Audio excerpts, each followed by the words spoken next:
Recentemente eu concluí a leitura de um pequeno conto do Kafka, um pequeno livro chamado Na Colônia Penal, que me deixou vários dias pensativo sobre tanto o Enem, que a gente vivenciou aí essa loucura, né, no final do ano, quem prestou a prova do Enem ou outros vestibulares, e também com a quantidade de notícias que a gente teve ao longo desse ano sobre as instituições brasileiras, ou sobre, eu acho que no geral que nós vivemos hoje, que seria uma crise institucional brasileira. Vem comigo, eu vou dar um breve resumo sobre o livro, a gente conseguir ter um início nessa nossa discussão aqui, nesse nosso entendimento. Em resumo, o livro trata de 4 personagens: um estrangeiro, um oficial, um soldado e um preso, um cara que ele tá para ser condenado. Eu recomendo bastante a leitura. O resumo que eu vou dar não vai atrapalhar a sua leitura. O que acontece na história é que, basicamente, esse estrangeiro vai a uma colônia penal, que era algo bem comum, acredito que ao longo do século XVIII, século XIX, onde os países europeus têm aquelas políticas imperialistas em que eles dominavam países do hemisfério sul, enfim. E era muito comum você existir essas colônias penais que eram como se fossem entrepostos do governo, era meio que um governo instituído naquela nação pela outra nação, né? Um exemplo, uma colônia da Inglaterra ou uma colônia da França na África, por exemplo, ou da Bélgica, enfim. E aí o nosso personagem, o estrangeiro, ele vai para uma dessas colônias e ele fica embasbacado, bem dizer, com um dispositivo que era defendido pelo oficial, uma espécie de uma máquina que no final era realmente uma máquina de condenação, uma máquina que causava a morte dos prisioneiros, mas que esse oficial defendia como sendo o modelo ideal de trazer justiça para os condenados naquela colônia penal. Tanto que você tem a figura do soldado e do condenado exatamente porque o estrangeiro ele viria assistir a uma condenação nesse dispositivo, que o oficial defendia veementemente. Mas quando o oficial explica o funcionamento da máquina para o estrangeiro e ele se depara que aquilo é basicamente uma máquina que realmente causa a morte da pessoa, que não funciona como nenhum aparelho de melhoria da situação daquele condenado ou de reinserção comunitária dele, mas sim unicamente de levá-lo à própria morte, quando o estrangeiro percebe que aquela máquina, aquela forma de julgar os prisioneiros daquela colônia penal não realmente é justa e expõe isso para o oficial fica incrédulo e meio que a própria concepção que ele tinha de mundo, ele achava que aquilo realmente era justo, é quebrada. E a partir disso, o oficial retira a condenação do preso que estava condenado, ele ordena que o soldado retire as algemas dele e se condena. Ele se condena à própria máquina que ele defendia e acaba falecendo justamente a partir dessa condenação. O estrangeiro, ao ver toda aquela configuração, decide fugir da ilha. O soldado e o antigo condenado tentam acompanhá-lo, mas o estrangeiro, ao ver que eles estão querendo entrar no barco junto com eles, aponta uma arma para eles e impede-os de fugir da colônia. É um pouco curioso que o estrangeiro, que foi o responsável por salvar os condenados, também é o responsável por impedir que eles saíssem daquela situação. E a própria postura do oficial em relação ao artefato, à máquina, ficou na minha cabeça sobre a reflexão da justiça, sobre a reflexão do o que é realmente justo, como a gente define a justiça, quais são os parâmetros que nós utilizamos, que são muito comuns hoje em dia. Isso daqui não é um microfone, tá, gente? Só tô fingindo que é um microfone. Que são muito comuns no nosso século. Nós defendermos uma justiça universal, uma justiça que vale para todos, que vale para todas as pessoas vivas, todos os seres humanos, que todos devem cumprir e todos devem aceitar. Isso é muito válido, isso é muito necessário para que nós tenhamos construído a sociedade que vivemos hoje. Porém, no Brasil, muitas vezes a gente vê uma justiça às avessas, bem dizer. É uma justiça que não é para todos, né? É uma justiça que favorece alguns, uma justiça de favores, uma república patrimonialista, poderíamos assim dizer, que é um conceito do Max Weber, também popularizado pela Lilia Schwartz, que é quando os aparatos estatais, as instituições, né, do Brasil, do governo, são utilizadas para fins particulares, muitas vezes seja por indivíduos ou seja pela própria formulação da instituição, ela permite que isso aconteça. E trazendo agora para a nossa discussão, que é o Enem, que são os estudos, que são os vestibulares, isso ficou muito escancarado esse ano, que a crise institucional brasileira chegou num nível alarmante. Chegou no nível de nós vermos fraudes no INSS, uma fraude escancarada do Banco Master, que é colocada em sigilo e muitas vezes até questionada por outras instituições.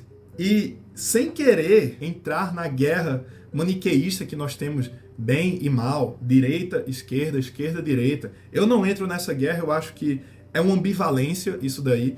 Quem defende totalmente a direita e quem defende totalmente a esquerda está simplesmente cego por sua ideologia, porque não está aberto, a discussão não está aberta a realmente evoluir o que é preciso para que o Brasil melhore. E a gente conseguiu ver isso perfeitamente acontecendo com o INEP e acontecendo com o Enem nessa edição de 2025, que se torna basicamente uma crise ao longo de todo o processo, escancarada, mas que é questionada minimamente. A gente questiona, a gente que se revoltou, vai atrás, tenta buscar justiça para esse processo, mas ele se torna irrelevante. Porque, afinal, se a justiça é a avessa, o que é justo? É meio que essa discussão que acontece no Brasil hoje, que assim como o estrangeiro, ao adentrar na colônia penal e ver como se dava a forma de justiça nessa colônia, ele olha e fala, cara, mas isso está errado. E realmente está errado. Mas ao você falar para os oficiais, para as autoridades que isso está errado, elas ou negam ou falam, não, tá tudo bem. Eles não se autocondenam como o oficial se condenou na colônia penal, tampouco ajudam a libertar quem está preso nessa colônia, como o estrangeiro, depois saindo da colônia, impede que o soldado e o antigo condenado saiam da colônia. Percebem? É como se no Brasil todas as instituições, de certa forma, por essa justiça às avessas que se configura no nosso país, quisesse impedir você de ascender, quisesse impedir você de conquistar o seu direito, os seus direitos básicos de educação, de saúde, de moradia, enfim, seus direitos básicos como ser humano, minimamente, pelo menos de pensamento crítico, de se libertar da sua própria insuficiência, da sua própria ignorância, como Kant diria, de você se libertar das amarras que te prendem. Eu queria trazer com toda essa discussão, para concluir, é que o Enem ou o INEP não são os únicos efeitos dessa crise que nós vivemos. Ela é institucional, ela está até quase como que enraizada na forma de país que nós construímos ao longo dos anos. E querer essencialmente mudar, porque quando aconteceu, né, o escândalo das questões vazadas, o escândalo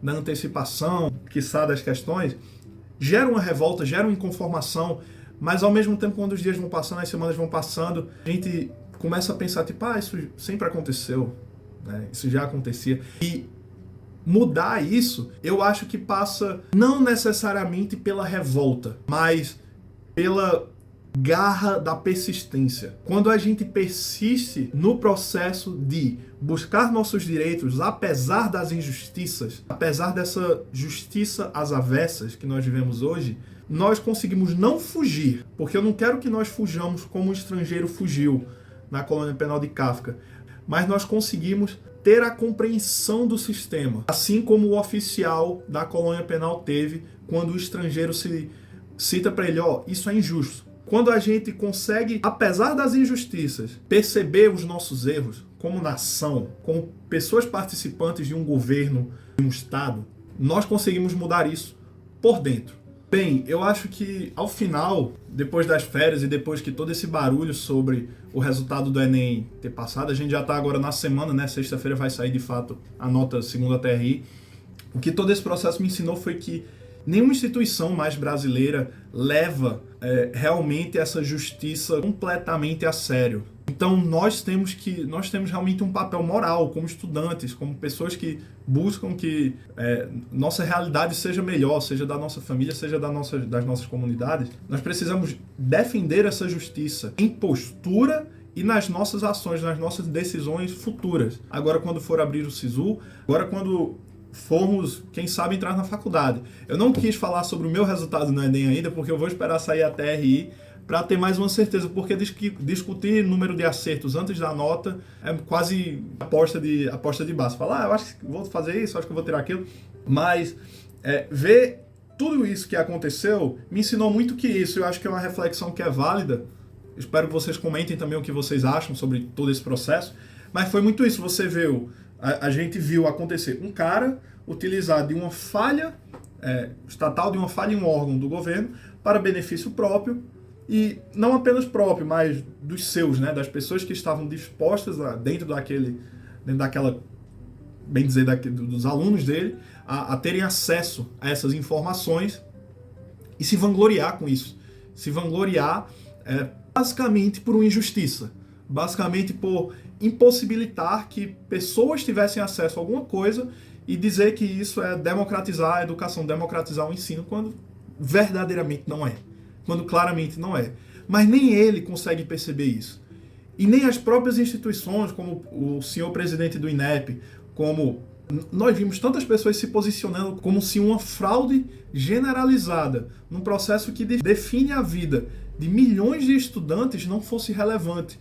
Cara, você gostaria de ser atendido? Seja sincero, você gostaria de ser atendido por um médico que comprou questões prontas ou que teve acesso a questões prontas, estudou por questões prontas do vestibular? Você gostaria de que seu processo fosse analisado por um advogado que teve acesso a essas questões, que sua casa fosse construída por um engenheiro que comprou suas questões do vestibular? Eu tenho certeza que não. Você gostaria de ser atendido, de ter um profissional, uma pessoa que foi preparada, que se dispôs a estudar, que se dispôs a aproveitar, claro, as oportunidades, porque estudar é um privilégio no Brasil, aproveitar aquelas oportunidades de forma justa, de forma honesta aquele processo. Porque se ele não foi honesto no princípio, ele não será honesto na carreira, nem no fim, nem no profissional que ele venha se tornar. Então, no geral, era essa discussão que eu queria trazer, como a justiça às avessas meio que está instalada no nosso país, mas como isso não pode ser sinônimo de desistência ou de desesperança. Isso deve ser uma consequência, claro, que nós reconheçamos que isso existe, que a injustiça é verdade, que o processo não é justo, mas que a gente não precisa aceitar isso. E que a gente pode, mesmo a partir do processo injusto, vencer ou procurar forças para vencer, mesmo sendo prejudicados, mesmo que nós acreditamos que não temos mais forças para continuar estudando, para continuar persistindo, a gente tem que correr atrás, porque senão qual é o futuro que nós estamos deixando para as próximas gerações? É um futuro de injustiça? É um futuro de fraudes no vestibular, de fraudes na Previdência, de fraudes em bancos, de fraudes que colocam em risco tantas vidas, que colocam em risco a vida de tantas pessoas, de fraudes de coisa de bet, coisa de tigrinho. É isso que a gente vai... É isso que é o Brasil? Eu não consigo aceitar isso. Eu não consigo, para mim isso é inaceitável. Por isso, eu continuo acreditando na educação. Eu continuo acreditando no Enem.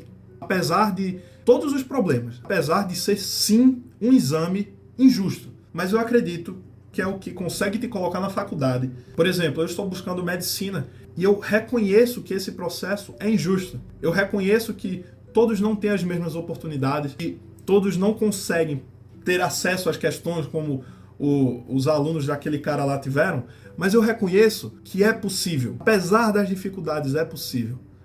Você tem que estudar muito, você tem que muitas vezes gabaritar a prova. O que é injusto, sim. É injusto, mas é o que temos. Não tem como você fingir que você vive em outra realidade. Não tem como você querer cruzar os braços, querer se fechar numa caverna. O Brasil é injusto. E o quanto antes você aceitar isso, mais rápido você se torna capaz de minimamente reverter as injustiças que nós vemos diariamente, de ajudar minimamente, de reduzir as desigualdades que a gente vê tão presentes aí no Brasil afora. Eu sou o Xande, até o próximo vídeo.